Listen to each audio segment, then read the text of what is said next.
عمر رضی الله عنه په خپل خلافت کې په مدینه منوره کې و قصابي وله د زبیر ابن العوام رضی الله عنه.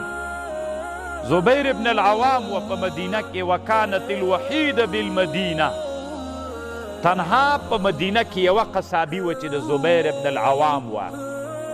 دغې قصابي باندې عمر صاحب سړی مقرر کړی و چې چا به پرله پسې د ورځې 2 ورځې نن به یم غوښه واخیسته سبا به عمر صاحب ورته اجازه نه ورکوله.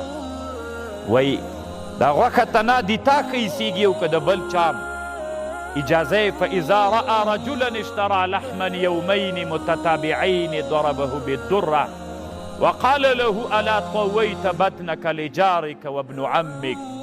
ولې دې دا خېټه لږ نه راټولوې، دې تا هم سایه سته ده، دې تا د تره زوی سته د هغه غوښه نه خوري وږی ده. دا د عمر رضی الله عنه د عدالت نښه وه. یا الله پاکه مونږ هم داسې عدل راولي، همداسې عادلان مو جوړ کړي. خیر د محصلینو ورونو کله چې د مونږ کوم مشران تیر سوي وي او هغه د هغې مناقب چې ذکر کوو، نو د هغې په اورېدلو باندې په انسانانو کې هغه صفات الله پیدا کوي.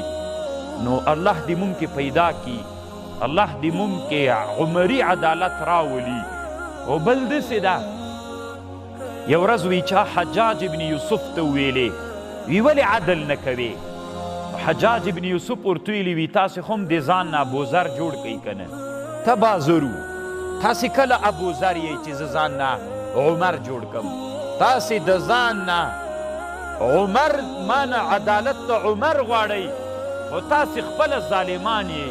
راځئ محصلینو چې نن تاسې هم ځئ کورو ته ځئ، داسې حالت باندې لاړ سو چې ځان کې مکمل بدلون راولو. مخکې چې هر څه سوي الان تبت الیک، الله پاکت نور تا ته توبه ده، هیڅ بل نه کوو غیر د تا د دین. تا چې اوامر و نواهي راته کړي په هغه لاره باندې تګ کوو. په همغې باندې عز وجل دی ځکه چې موږ جوړ سو، الله عز وجل دې موږ راعیانو شپانه جوړوي. د عمر ابن عبدالعزیز رحمه الله د هغې